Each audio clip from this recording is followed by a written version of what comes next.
It's in French. Jo machimiyo. Annyeonghaseyo.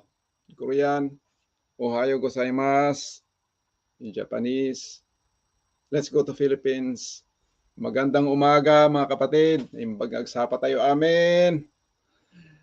Sa Bisaya, maayong buntag. Maray na aga sa Bicol. No? Maabigya kabuasan. That's in Kalinga. I don't know if I pronounce it correctly. No? Mayat-an bigat na. Pugaw. Maayong aga. Maayong aga. Jasmine, Roel, Dalia Magakino. Thank you very much for coming. Mapteng din agsapa. That's what Ibaloy said in our place. No? Mapia mapita, sabi sa Mindanao. And gawis ay agsapat ako in. That was in my province. Okay. Anyway, thank you very much, everyone. Thank you and good morning. Let's do our morning gratitude. Good morning, and I'm very grateful for waking up this morning healthy and alive. I'm grateful for that. Did you hear that bird tweeting? You know, when we always go for camping, I hear that sounds and I feel grateful just for listening on that sound. And yeah, that feels me like I'm in the mountain, you know. And I feel great by just listening on that. Jasmine Royal, thank you. And what else am I grateful for? I'm grateful for my family. I'm grateful for my wife. You know, she had she washed laundry last night. I'm grateful for my kids. They're growing. I'm grateful for our community. I'm grateful for my family in Philippines, and I'm grateful to be in front of you, my friends. You know, because of you, I am here,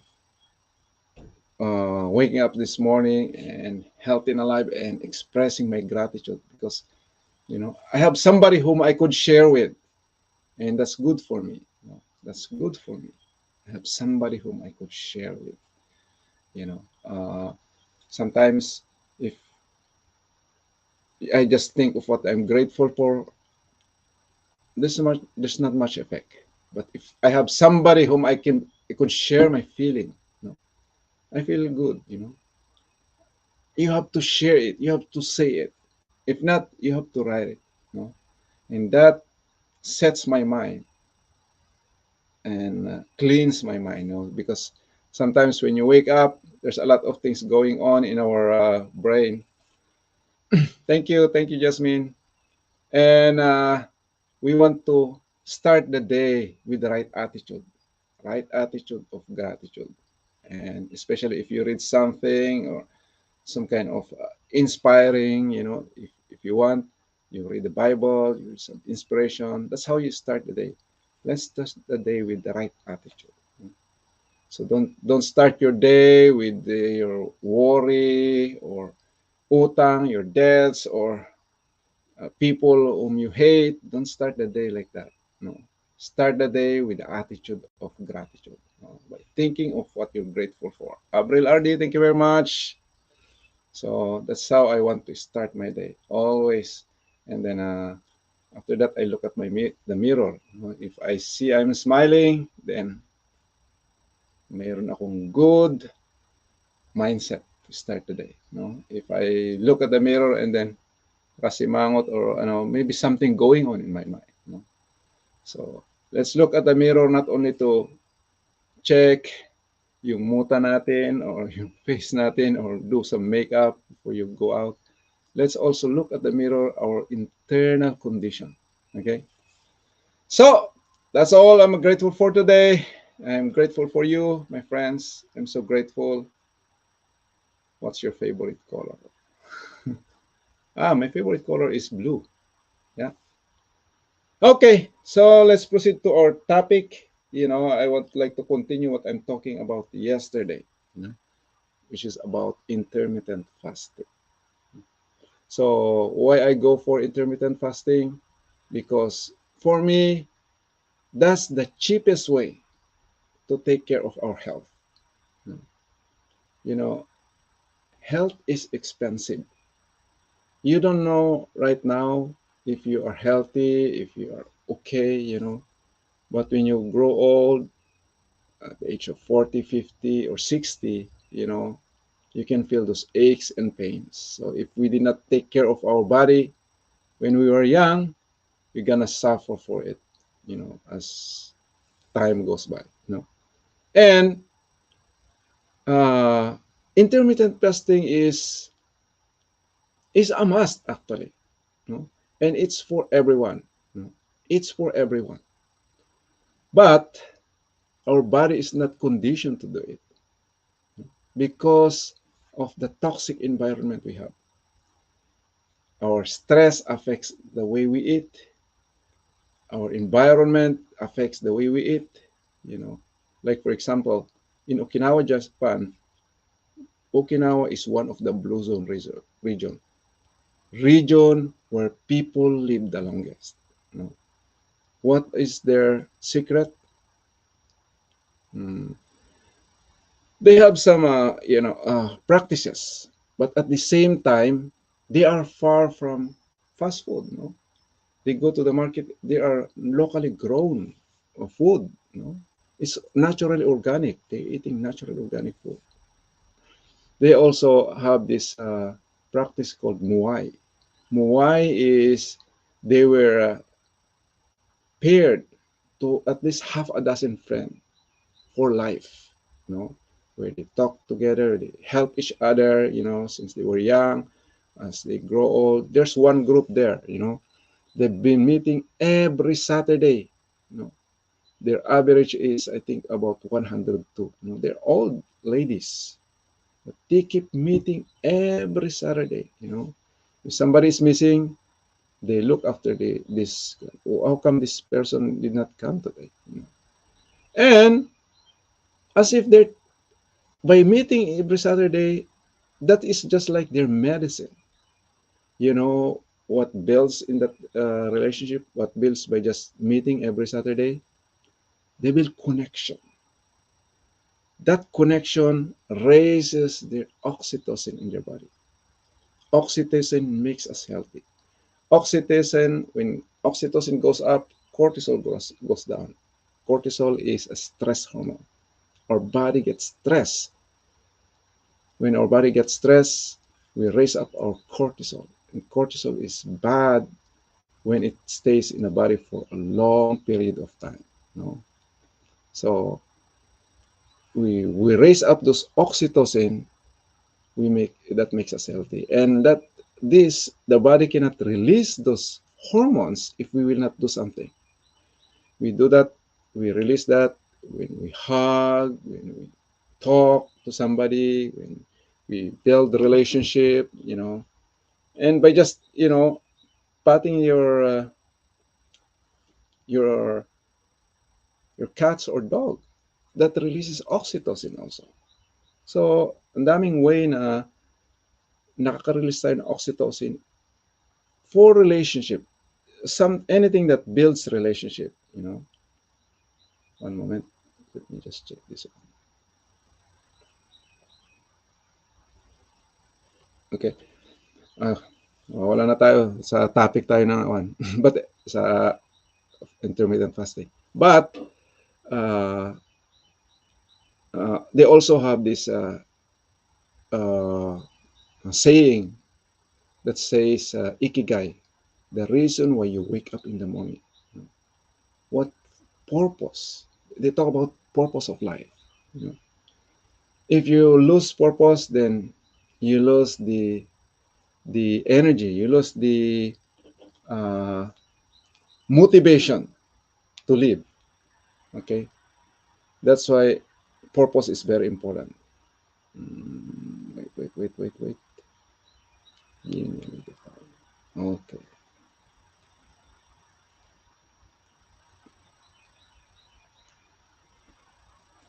Yeah, but when they eat local grown foods, whole foods found in nature.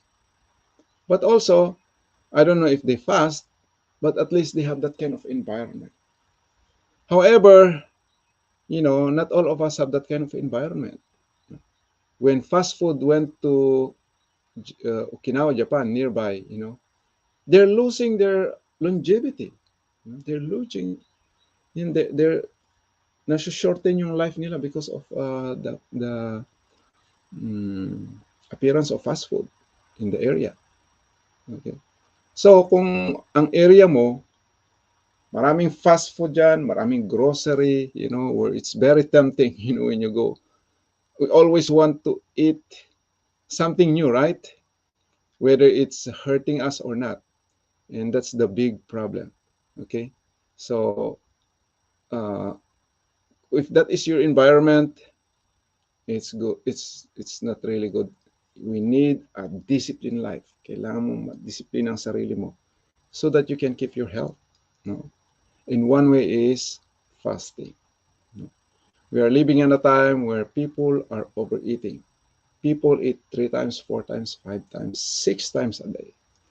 You eat 3 times a day, mayroon pang snacks in between. No? And is that okay for your body? Are you enjoying it?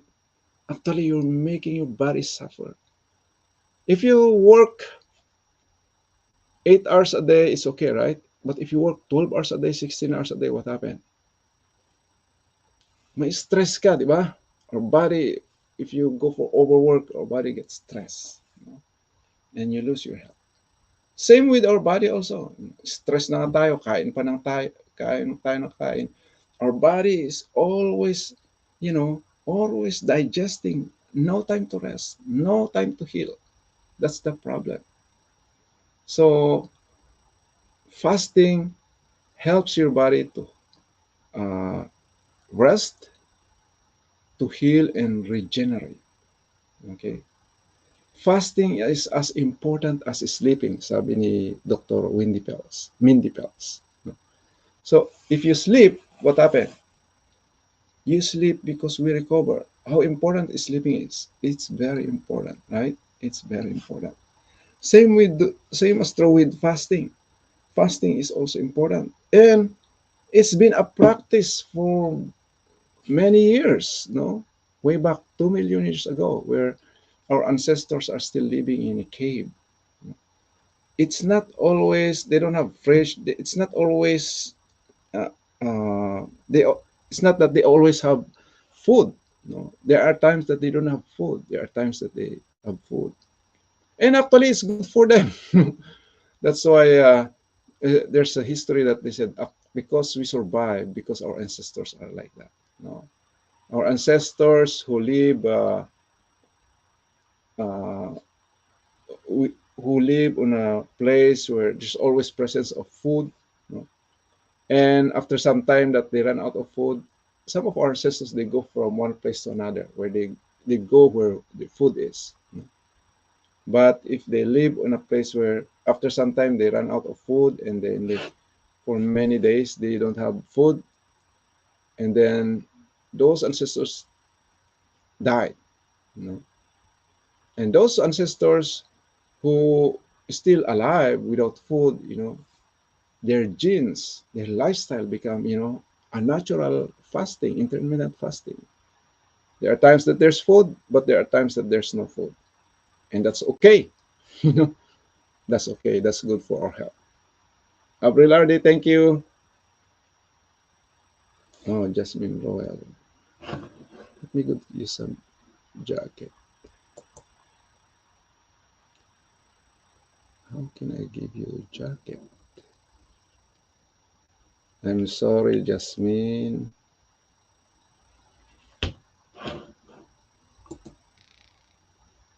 Oh no. Sorry, Jasmine. I forgot how to give jacket.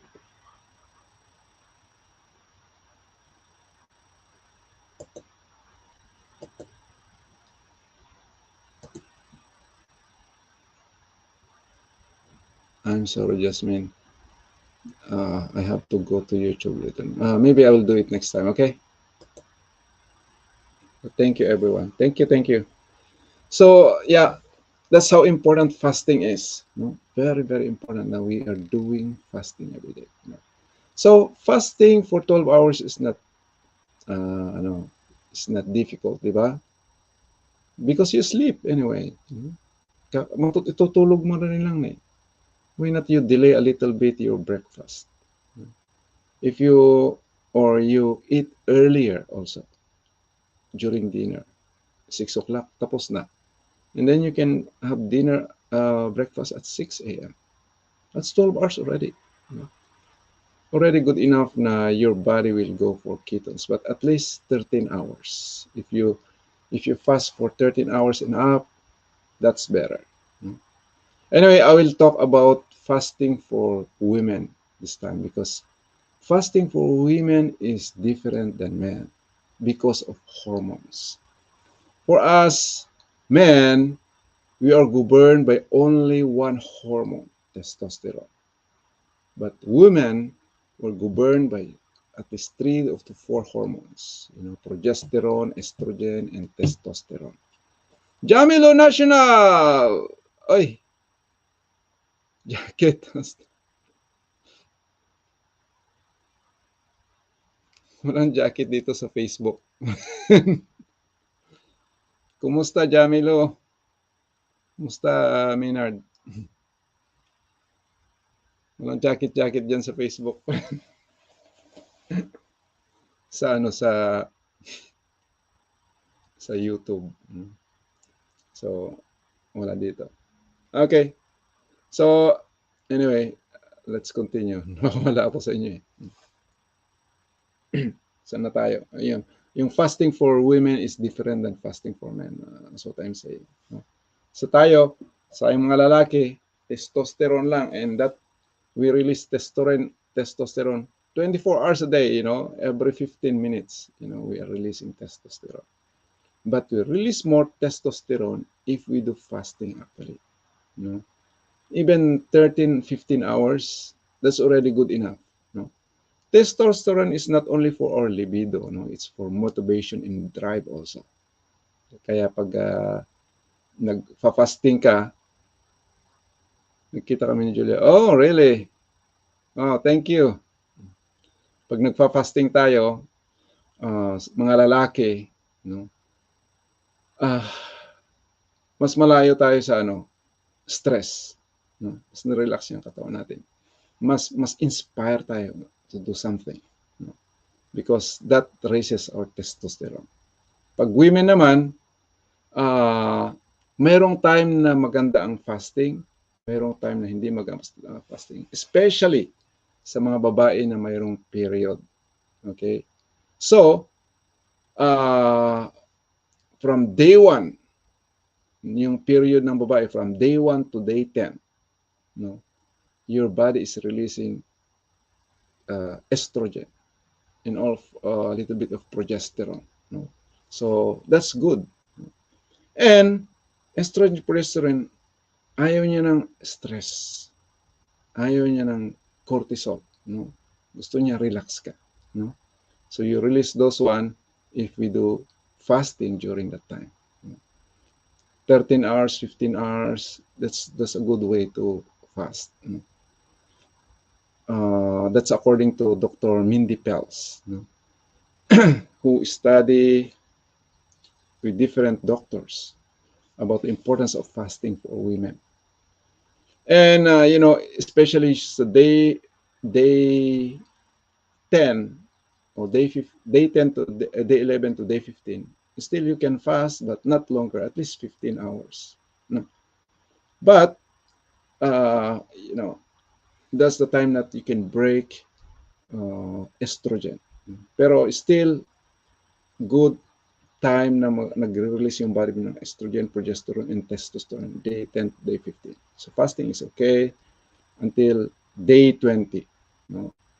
As you come close to day 20, lesser ang fasting. But after day 20, before, especially yung 5 days before yung monthly period mo, yung cycle mo, don't fast because your body needs especially carb, especially glucose, so that you can produce a progesterone sa body mo. ito rin yung time na moody ang babae, no? From 1 week before your period, siguro until 3 days ng period mo. No? So yung day 1 ng period mo, that's the time where you know, use some feminine, alam niyo yung ginagamit niyo na. Hindi ko lang sabi. Okay. Ayan. Pag nilalabasan na kayo, yun. Yun ang monthly period. Hindi yung spotting. Okay? Those are day 1. Those are the time na huwag masyadong mag-fast. Or especially 1 week before your fast, those are the important time na don't fast. Okay? So sa amin, we can fast anytime. But women, those are the time that you can relax, you eat something. Those are the time that you're craving for carb, you're craving for chocolate because you want to you want magnesium in your body. Kaya ganun ang feeling mo. And then this is very important because uh, this hindi pinag-uusapan ito sa mga babae, sa mga lalaki, sa mag-asawa. But these are very important for each one to know, for the husband to know the condition of your wife. Why? Because ang nature ng babae, hindi palaging masaya, hindi palaging, meron mga babae rin, power sila, they do multitask, they do this and that. But there are times that, we have to understand them din. Kaya kung ang lalaki hindi niya maintindihan yung condition na ganyan ng babae, mayroong awayan. That's why couples fight, and especially kung malapit na yung menopausal, perimenopausal, 35 and up, between 35 to 50, yung babae, they're losing estrogen. They're losing progesterone. Okay? You're going closer to your menopausal time. And then, during that time, may moody ka. Kaya mostly, mayroong study na between 45 to 50, those are the time na, there are women who commit suicide. And you can hardly express yourself because you're losing this motivational hormone. You're losing this hormone that calms you down. Progesterone and GABA are hormones that calms you down. And you're losing that when you're reaching 35 and up. And if your husband don't understand that, if people, your kids don't understand that, you will. That's my failure. Many things I don't understand with my wife. May time na masaya siya, may time na magalitin siya, ganyan. Aside from yung mga past childhood experience natin, also the mood affects us, especially women. Kaya we are promoting fasting for women, but fasting for the right time. May mga women they were inspired for fasting, and then they do 1 meal a day regularly. And then mayroong time na 1 meal a day sila, they do 1 meal a day lang. And then they don't feel good sa mga days because yung hormones mo nag-iiba every day. Kaya so 1 week, especially 1 week before your period, huwag kayo mag-fast, mga babae. Huwag kayo mag-fast. Pag nagkikrave kayo ng carb, okay lang. But eat natural carb. What do you mean by eat natural carb? Instead of eating ice cream, instead of eating chocolate, okay lang chocolate, basta yung dark chocolate. Instead of eating junk food, eat carbs in nature, found in nature. Like banana, like apple, or fruits, mga ganyan. You crave for something, you crave for, train your body to eat natural food. Sometimes it's very, very tempting to eat food that has label, especially kung environment natin Ano, maraming very close lang na mabilhan dyan. So it's very tempting. Kaya ang hirap madisiplina.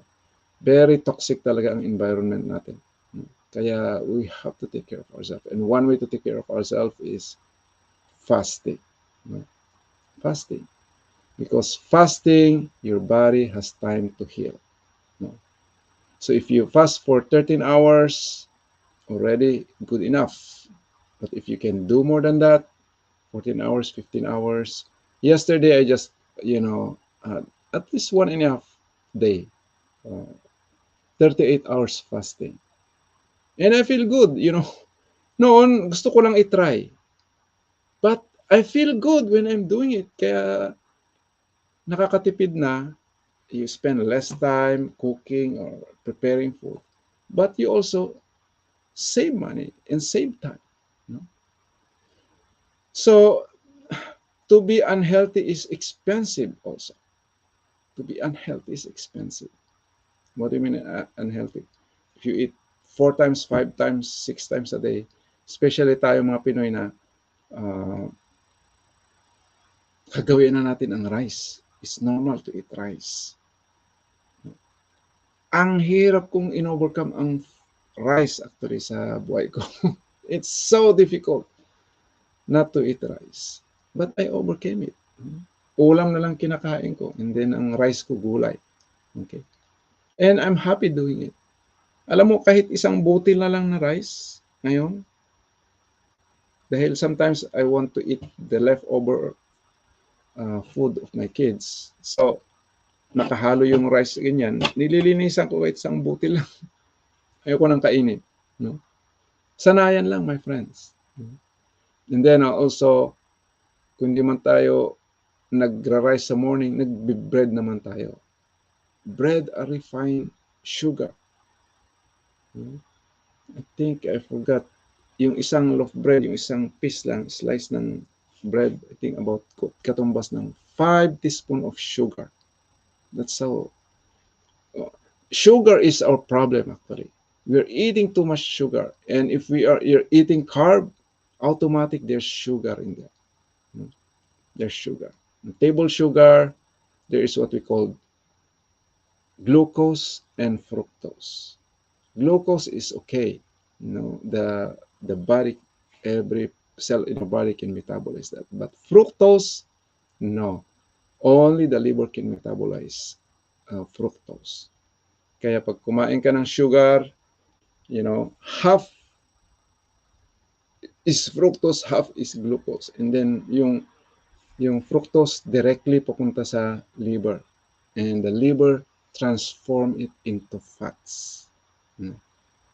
Kaya mali yung turo sa atin, na we are gaining weight dahil palagi tayong kumakain ng matataba, palagi tayong kumain ng karne, gano'n. That's wrong, actually. What makes us fat are carbs. Okay? And what makes us fat is insulin. Insulin, once we eat high carb, our insulin, spike. So, anong purpose ng insulin? Is a storage hormone. The purpose of insulin is to store, not all the food that we eat, we burn them. No. Most of the time, especially pag late ka ng kumain, tapos natulog ka, hindi ka matunawan masyado. No? And then, yung food na yon, you cannot burn them, and then, what will the body do? Your body will transform it into fats. Before your body will store that, it will transform it into fats first. And that's the problem. That's why we're gaining weight. And the only way to lose weight, best way and healthy way to lose weight is fasting. Yung iba, kailangan ko mag-diet, kailangan ko mag-reduce because I'm gaining weight, and you know what they're doing? They're lessening the food, no? Kung let's say they're eating 1.5 1,500 calories a day or 2,000 calories a day. Ginawa na lang 1,000 or 500, ganyan. Konti-konti lang kinakain nila. No? But that lessens your metabolism also. Manghihina ka. No? Hindi ka magre-reduce yun dahil sinasabi mo sa katawan mo, oh, there's not enough food. Magtipid tayo ng energy. Huwag tayo mag-burn masyado because kukunti ang source ng energy natin, which is the food. Kaya you gain weight still after some time. It's so hard. And then yung iba rin nag-exercise, no? What happen if you exercise? If you exercise, lalong gagana kang kakain. You might forced to eat more, especially pag cardio, no? Where you exercise for 3, 4, 5 hours. You know? Oh, bakit nawawala si Jasmine? Okay, let me give a jacket to Jasmine. I have to study how to do that again. I forgot how to do that.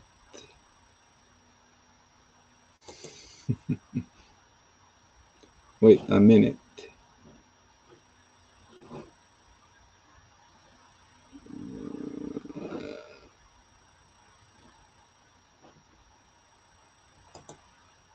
Give me some time. Home. No. Oh.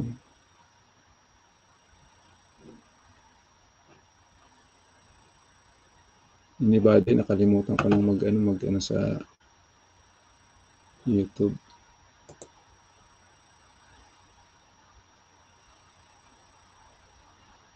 Hmm.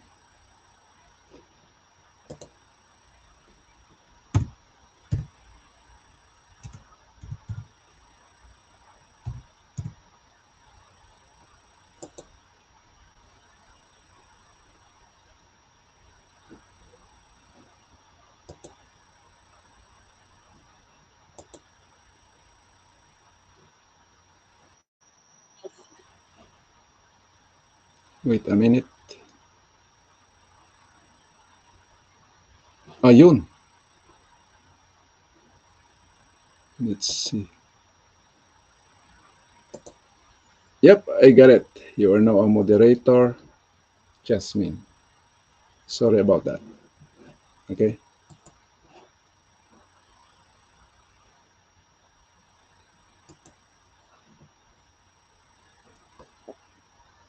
Okay. Saan na tayo?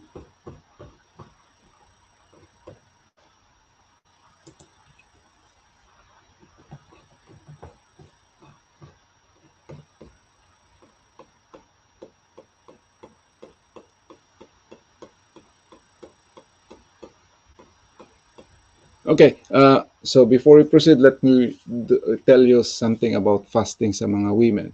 Okay, so if you want to fast, you know, from day 16 to, no, yeah, day 16 to day 19,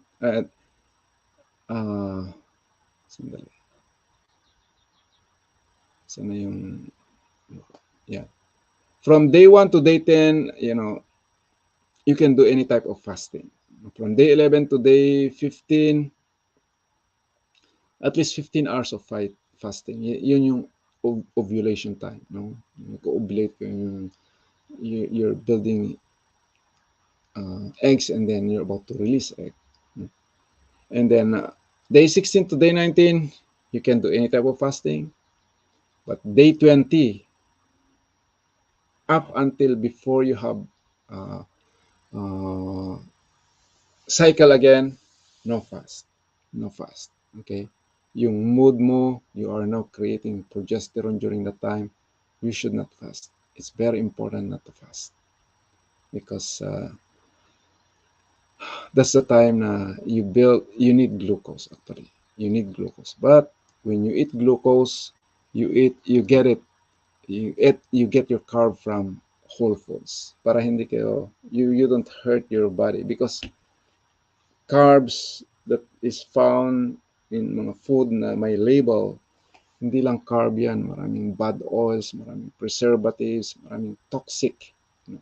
Especially if you look at the ingredients, you cannot even pronounce many words sa ingredients ng food. No? And uh, some I bought something na more than 30 ingredients. You could just imagine, more than 30 ingredients of food. And and also, pwede mong store yung food kahit next year, the following year, 2, 3 years, hindi masisira. Kung hindi masisira yan, pag kinain mo, ang hirap ding ma-digest. Ang hirap ma-digest. It's so hard for your body to detoxify it. So, that's the problem. Kaya, stick to uh, foods found in nature. And we do fasting because we save time, we save money also. Very important. Health is very expensive. You know how much I pay for just simply the doctor's visit? I remember when I don't have health insurance before. That was 2006, I guess, if I'm not mistaken. I went to the hospital. I waited for 6 hours. And when I meet the doctor, maybe the doctor spent about 30 seconds of his time to me. And you know what he say? I will refer you to a specialist. Okay. 30 seconds or less. How much do I pay for that doctor just to say those words? $500. That's how expensive doctor is. And he wastes my time. I wait for 6 hours and then I paid him $500 for 30 seconds of his time. And that's cheap. During now this time, maybe pag ngayon yon dahil sa inflation, nagdoble, nag-triple na ang kwan, presyo. Maybe I pay 1,500 to 2,000 of that time. 30 seconds. That's how expensive. And did that help me? No. If the doctor prescribed me something, will it help? Maybe that will be pain reliever or maintenance. Mostly, those are the prescriptions that doctors give you, pain reliever or maintenance. No? So, who will take care of your health? The best way to take care of your health insurance is yourself. You know? And one best way is fasting. You know, there's the best doctor within us. You know? And the only way that the best doctor, you know, we have innate repair mechanism, self-repair mechanism, but they don't happen if we don't fast. You know? So the best doctor is within ourselves. How we can let the doctor heal ourselves? By not eating. If you don't eat, what happens? Our body stops digesting and start maximizing whatever is inside. No? Oops, I need to how do you call this? I need to take care. Oh, Ade Abril, thank you very much. I need to take care of my boss. Asan na yung mga zombie cells? Asan yung mga cells na hindi nagfa-function? No? I need to get rid of this. No? Meron sinasabing apoptosis. Apoptosis is cell death. No? So, namamatay yung mga bad cells. And then, yung mga cells na hindi masyadong nagfa-function, ang cells parang machine yan. Inside it, there is mitochondria. Mitochondria is the one that converts yung glucose or ketones into energy. ATP na sinasabi. Yan ang energy na pinuproduce ng katawan natin. We have energy because of our mitochondria. No? Merong mga dysfunctional mitochondria sa cells natin. No? And the only way for them to function well is when we fast, they will repair. And then, refeeding is also very important. Dahil parang you are repairing a car. You take out those parts na it's not functioning anymore, and then you replace a new parts. So when you refeed and when you eat junk food, you're putting bad parts also the same. So when you refeed, you put new parts. Kagaya ko kahapon, when I break my fast, 1.5 day fast, I ate avocado, I ate yogurt. Yung plain yogurt, hindi yung yogurt na nabibili na daming mga sugar. Plain yogurt. Okay, Greek yogurt. Walang much taste, but those are the healthy yogurt. So those are prebiotic and probiotic. Prebiotic are foods for our good bacteria. Prebiotic. Probiotic, yun yung mga additional bacteria. Nilalagay mo. But good bacteria. And I also eat vegetables and then protein. I eat some eggs. And if you buy eggs, you buy the organic eggs or pasture-raised eggs. Uh, yung mga chicken is pasture-raised. Hindi pasteurize, pasture-raised. Pasture-raised means, you know, kumakain sila ng mga worms and uh, grass like that. Those are pasture-raised. Hindi yung pinapakain ng ano lang, nakakulong lang tapos pinapakain mo ng mga feeds. So, sa atin, tinatawag nating native. Those are the healthy chicken. Pag bili na kayo ng chicken, maganda ganun. Hindi yung 45 days. And then, meron akong kaibigan hindi raw umaabot ng 45 days Dahil pakain sila ng pakain. So, 30 days, mabigat na, enough na. Pwede nang ibenta. Ganyan.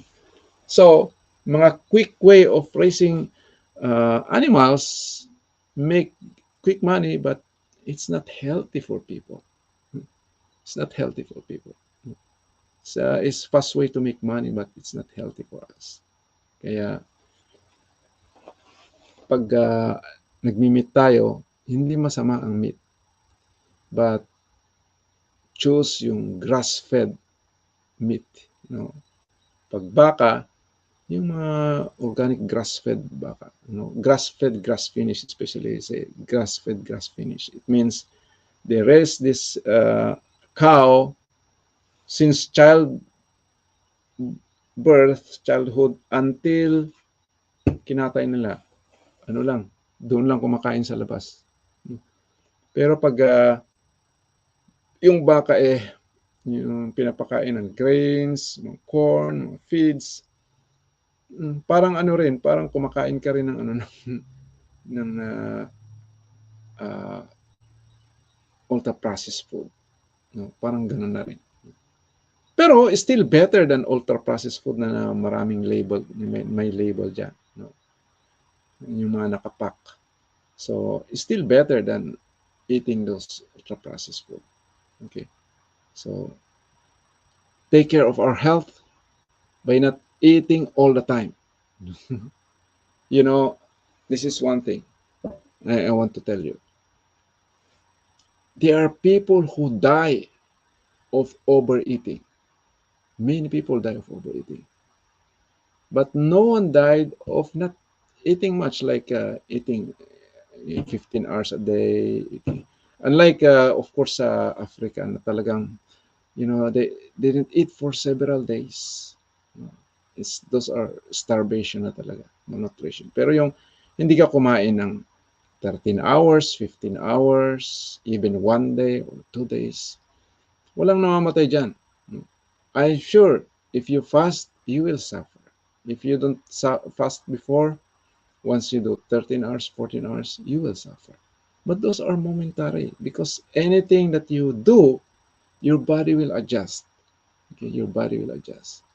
But those are temporary. And they are good for the health. Pag hindi ka kumain. So my advice to everyone, don't eat often. If you cannot fast, at least eat 3 times a day. No snacks. No snacks. Okay. And if you can do at least 13 hours, that's good enough. If you can do more than that, that's better. And also, eat whole foods. Eat whole foods. We are promoting low carb here. In Philippines, look at Dr. Jocelyn Rojo. She is promoting low carb diet. No? Huwag tayong maniwala sa mga dito sa Amerika na yung SAD, Standard American Diet. Sa Pilipinas, platong Pinoy or pinggang Pinoy. No? Where 60 to 65% of those uh,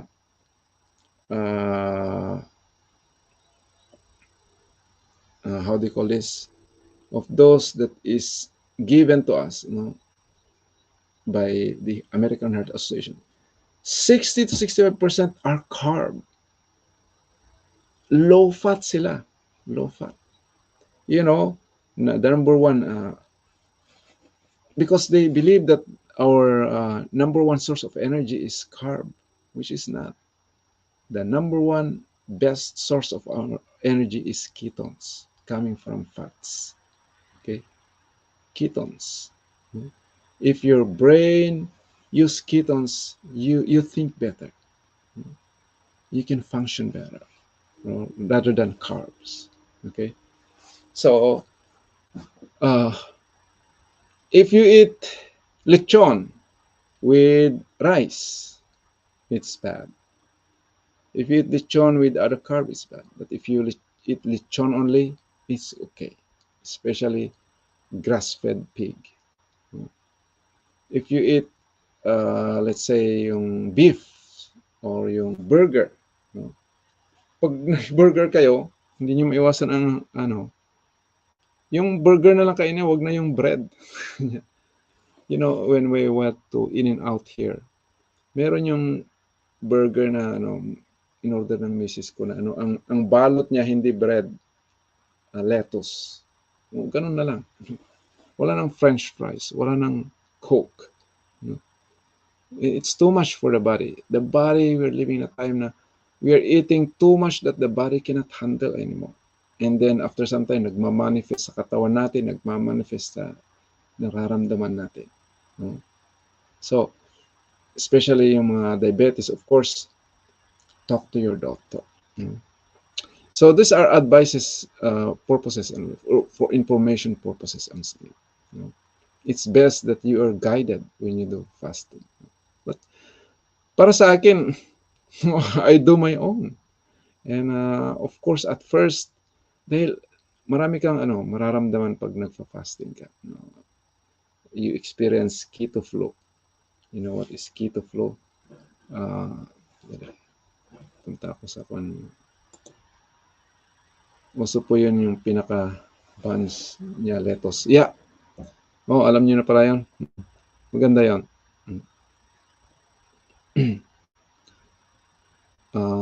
Mas safe yun. So, sana tayo? Ano ba yung sinasabi ko na wala ako? Yeah. So, pag nagfa-fasting tayo, that's the time that we burn fats. Especially 13 hours, you deplete your glucose source, and then you start burning fats, which are ketones. Kung gusto nyo mag-reduce, fasting is the best way. Kung gusto nyo may mga may mga heart disease, hypertension, or high blood pressure, and kidney disease, fatty liver, what else? Diabetes. Fasting is one of the best way. So, pagpunta ka ng doktor, sabi nila irreversible na yan, andyan na yan.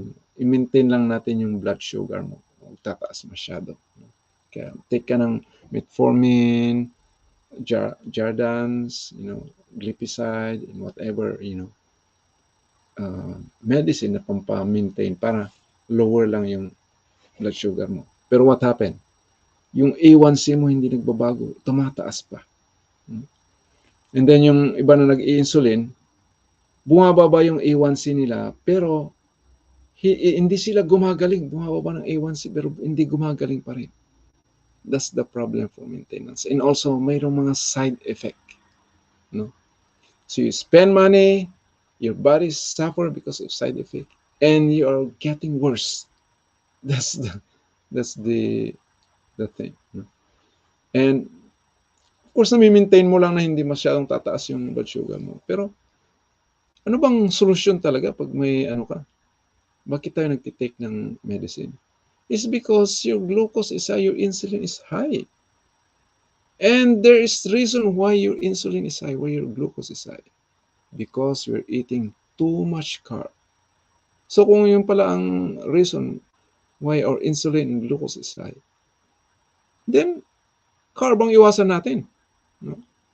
Pero pag nag-take ka ng medicine, para bumaba yung glucose mo, tapos nag-ano ka rin, nagfa-fasting ka, ay nako, babagsak yung ano, blood sugar mo, which is good also.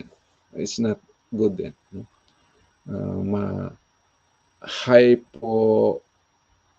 Hypoinsulinemia ka, no? Or hypoglycemia, no? Where your blood is too low. Pag 50 and below is no good. No? Kailangan, kung nagpa-fasting ka, you have to break your fast. No? So, at least 100 and below ang glucose natin, no? 100 milligrams per deciliter. That is the right amount of glucose. Pag mataas na yan, 100 plus, you have to think about it. No? Your body can no longer tolerate what you're eating. So you have to be conscious of what you're eating. And one way is, don't eat so often. Do sometime fasting. Pwedeng variation. Mayroong mga tao na they eat today, next day they don't eat. Mayroong mga tao rin na they do 16-8. These are the very common. No? 8 hours time period ng eating and 16 hours of fasting. So ako, most of the time, I do 17 hours, 20 hours. Sometimes in a week, I do 1 day fasting. At least 1 day. You know. Before, always OMAD. Always OMAD ako. Pero sabi ni Dr.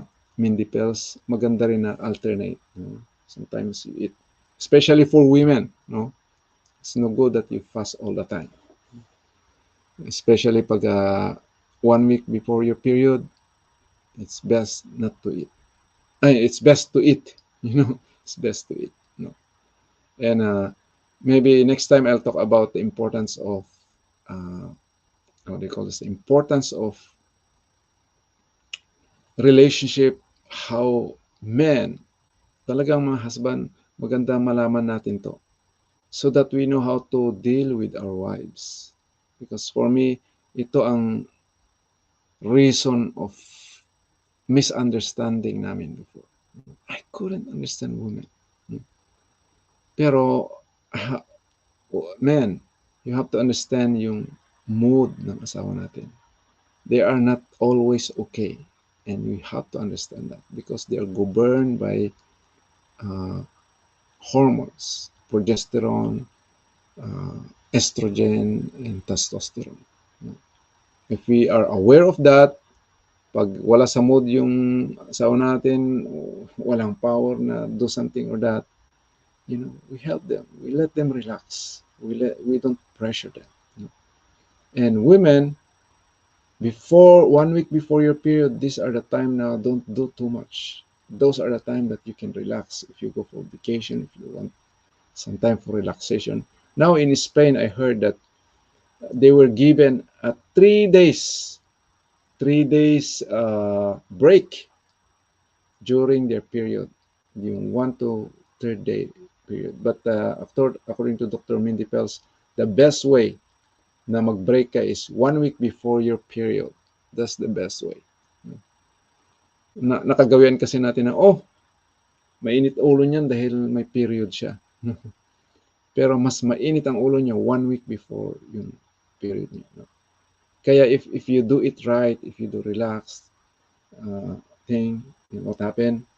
Your body, you maintain your cycle. Your cycle is very important. Cycle is, you are detoxing your body. You are releasing yung detox. Kaya kung hindi kayo you're delayed, you're missing your period, it's bad for you because you're not detoxifying your body. Kaya mga babae, especially may mga ano daw na 30 years old, wala ng period. It's no good. Women should have their period even up till at least 45 to 50. Meron pa rin yung period nyo. Because you need those one. It means your body is still functioning well. If you lose your period, men, we should be more understandable sa women. The reason why, according to study, 70% of women initiated divorce is because they were misunderstood. They were misunderstood. And men, we should understand wives, our wives, the women. Okay, thank you very much. I spent almost 1 hour now. So thank you very much for listening. I see you again tomorrow. Thank you and God bless everyone.